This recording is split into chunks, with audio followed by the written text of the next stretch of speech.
बिस्मिल्लाहिर्रहमानिर्रहीम। मेरे दिल के बहुत ही करीब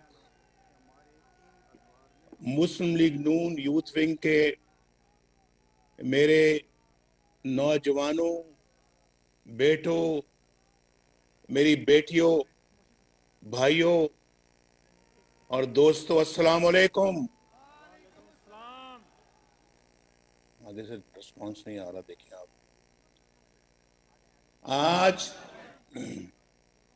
मेरे सामने बैठा हुआ यूथ विंग का हर कारकुन, हर वर्कर काबिल तहसीन है, क्योंकि आप वो लोग हैं जो पाकिस्तान को मुश्किल तरीन वक्त से निकालने की कोशिश कर रहे हैं। जिस तरह आप सफ़े बांध रहे हैं और मुल्क में अवाम की हुक्मरानी के लिए कुर्बानियां दे रहे हैं, तकलीफें बर्दाश्त कर,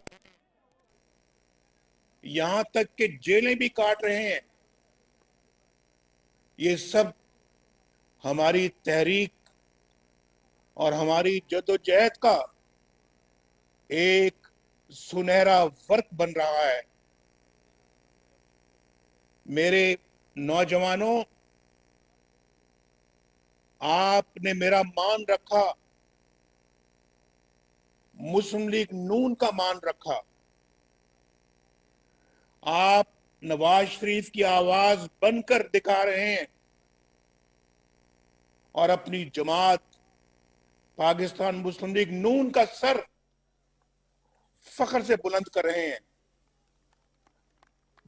रिस्पॉन्स नहीं आ रहा यार, देखिए आप ये बात ठीक करें ना।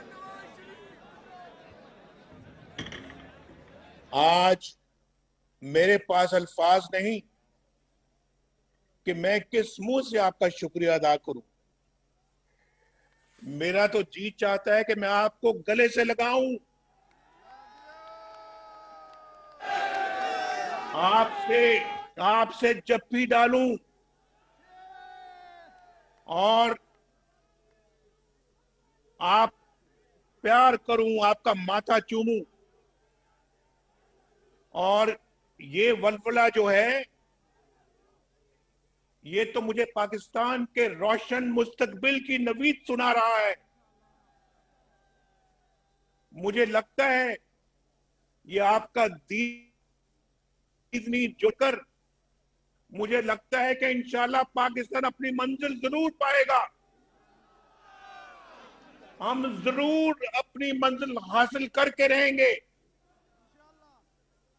और पाकिस्तान के, बल्कि आप एक नई सियासत में नई बुनियादें का मेहमान बनेंगे। आप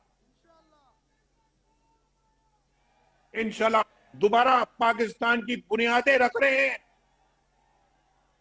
आज हम सब एक तारीख साज जद्दोजहद से गुजर रहे हैं और पाकिस्तान जिसे एक नजरिए और एक ठोस नजरिए की बुनियाद पर हासिल किया था, 73 साल गुजरने के बावजूद कायदे आजम की मंजिल का मुतलाशी है। कितने अफसोस की बात है, हम 73 सालों में अपनी मंजिल तलाश ही नहीं कर सके कि हमने किस राह पे जाना है, किस रास्ते पे जाना है, उसका अभी तयन हम नहीं कर सके। और कितने साल गुजर गए हैं, 73 ईयर्स, 73 साल, आधी सेंचुरी से भी ज्यादा, पौनी सेंचुरी गुजर चुकी है। हमें अपनी डगर का, अपनी मंजिल का, अपने रास्ते का अभी तक पता नहीं है। दुनिया कहां से कहां पहुंच गई, आज मार्स पर दुनिया पहुंच गई है, मरीख पर पहुंच गई है। चांद तो कब का चांद पे पहुंच चुकी थी आप जानते हैं, लेकिन अब तो मरीख पे पहुंच गई है। और हम इस दुनिया में अपने मुल्क के पाकिस्तान में अपना रास्ता तलाश नहीं कर सके। वो ममालिक जो हमसे बाद में आजाद हुए और जो हमसे बहुत पीछे थे, आज हमसे बहुत आगे निकल चुके हैं। उनके मुल्क में वोट का एहतराम किया जाता है, वोट को इज्जत मिलती है, उनको आइन और कानून और दस्तूर के मुताबिक चलाया जाता है और किसी कानून के तहत चलते हैं वो मुल्क। वहां अदालतें इंसाफ करती हैं, इंसाफ बिकता नहीं है। वहां की फौज और वहां के जर्नैल शब खून नहीं मारते। वहां के जर्नैल अमेरिका में जोन्स नहीं जाके बनाते। वहां के जर्नैल जो हैं वो आइन की पासदारी करते हैं, अपने मुल्क की रखवाली करते हैं, अपने आइन कानून का एहतराम करते हैं, अपनी अदालतों का एहतराम करते हैं, अपने सियासतदानों का एहतराम करते हैं, पार्लियामेंट का एहतराम करते हैं, रूल ऑफ लॉ का एहतराम करते हैं। लेकिन हमारे मुल्क में क्या होता है? यहां पे आइन और कानून की बार बार धज्जियां उड़ाई जाती हैं और अवाम के मजाक किया जाता है। वोट चोरी होता है, इलेक्शन मुस्लिम लीग नून जीतती है, लेकिन बिठा दिया जाता है एक सिलेक्टेड को आरटीएस बंद करके और रात के अंधेरे में बक्से बदलकर 2-2 3-3 दिन नताइज नहीं आते और कोई है अनाउंस किसी और का किया जाता है। यही वजह है मेरे भाइयों दोस्तों, यही वजह है कि हम दिन ब दिन मुआशी बदहाली की दलदल में और फंसते चले जा रहे हैं और धंसते चले जा रहे हैं। और जब भी पाकिस्तान के अंदर किसी जमहूरी हुकूमत ने तरक्की की राह पे मुल्क को डाला तो उसके रास्ते में रुकावटें खड़ी कर दी गई। क्यों भाई, क्यों आपको पाकिस्तान अच्छा नहीं लगता? एक तरक्की करता हुआ पाकिस्तान आपको बर्दाश्त नहीं है? क्यों इसके खिलाफ साजिशें कर दी शुरू हो जाती हैं? भाई इस खेल ने खुदा का खौफ करो, इस खेल ने पाकिस्तान के 22 करोड़ अवाम का मुस्तकबिल दांव पर लगा दिया है। आपको इस बात का अंदाजा है कि आप कर क्या रहे हैं? ये सब कुछ जो है ये पाकिस्तान को किधर लेके जा रहा है?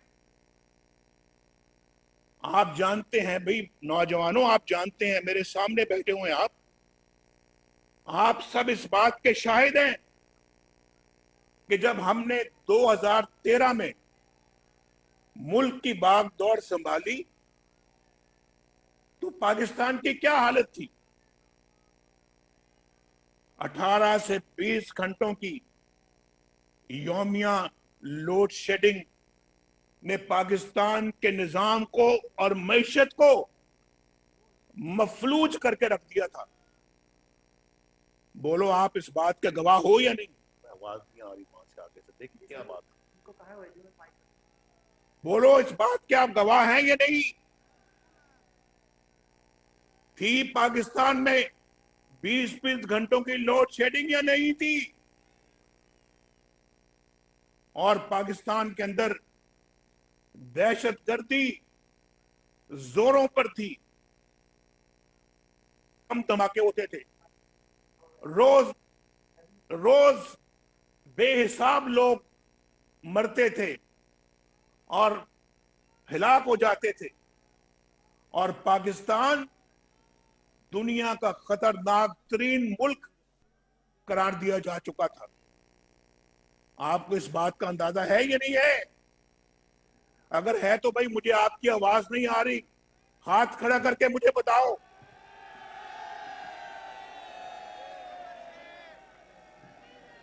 आवाज भाई, आपकी आवाज भी आनी चाहिए मुझे। ये मुंतजमीन जरा मेहरबानी करके यकीनी मत की आवाज भी मुझे पहुंचे। मेरी पहुंच रही है आपको आवाज? जरा हाथ खड़ा करो। आपकी आवाज नहीं आ रही भाई। मुंतजमीन साहिबान, आप बच्चों की आवाज भी मुझे आनी चाहिए। और मैं ये आपको बता रहा था, पाकिस्तान को दुनिया का खतरनाक तरीन मुल्क करार दे दिया गया था, और पाकिस्तान की मैशत का पहिया मफलूज था, और तरक्की की शरह बहुत कम थी, और महंगाई भी बहुत थी, और पाकिस्तान के अंदर इतनी उस वक्त बेजारी की कैफियत थी। लेकिन आपकी हुकूमत ने, नवाज शरीफ ने हालात का रोना नहीं रोया, और ना पिछली हुकूमत पर इल्जामात की सियासत की। आप जानते हैं इस बात को। बल्कि सारे मसाइल को बशमूल बिजली, गैस, इन सब मसाइल को हल करने पे जोर दिया, और अपनी जिम्मेदारी समझते हुए दिन रात मेहनत की, जिसका नतीजा ये निकला कि सिर्फ 3-4 बरसों में 11,000 मेगावाट बिजली, सस्ती तरीन बिजली हमने पैदा की, और मुल्क से लोड शेडिंग की लानत को खत्म किया, और मुल्क के अंदर बदअमनी, दहशत गर्दी को खत्म किया, मुल्क में अमन बहाल किया, कराची समेत। और पाकिस्तान की तारीख में सबसे बड़े बजट का आगाज किया, तरक्याती मंसूबों का जाल फैला दिया, 2000 किलोमीटर की नई मोटरवेज बनाई।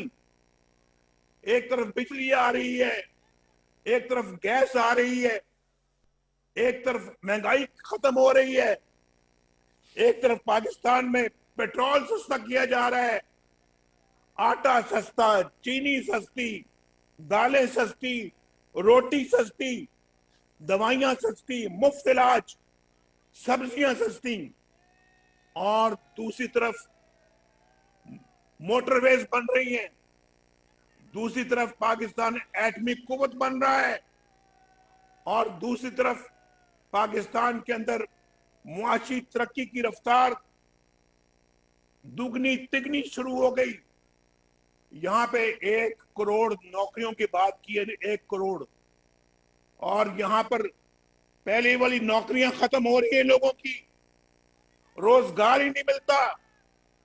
और पाकिस्तान के अंदर जो है वो, मैं कल थोड़े दिन पहले एक देख रहा था वो वीडियो, वो बेचारा मास्क बेचता है, मास्क जो मुंह पे पहनते हैं आजकल, ये जो मास्क यहाँ पे रखा हुआ है मैंने, ये मास्क पहनते हैं, वो बेच रहा था वो लड़का, आदमी, ये वाले मास्क। और उससे पूछा, नौजवान आदमी था, थोड़ा सा पूछा कि आप कितने पैसे कमाते हो इस मास्क से? उसने कहा जी मैं पता नहीं, शायद मुश्किल से 400-500 रुपए रोज का कमा लेता हूं। मेरी 2 बेटियां हैं, एक मेरी बीवी है। मेरी बीवी को ब्लड प्रेशर रहता है और उसको शुगर भी है, और मैं खुद बीमार हूं, और मुझे नहीं समझ आती कि मैं अपने बच्चों का, बीवी का, बेटियों का पेट कैसे पालूं, उनके हाथ कैसे पीले करूंगा और फिर मैं अपने इलाज मुआवजा कैसे कराऊंगा। ये बात करते करते उसकी आंखों से आंसू आ गए। उसको कहे मुझे समझ नहीं आती मैं किधर जाऊं। ये एक शख्स की बात नहीं है, पे उसको देखकर मेरी आंखों में आंसू आ गए।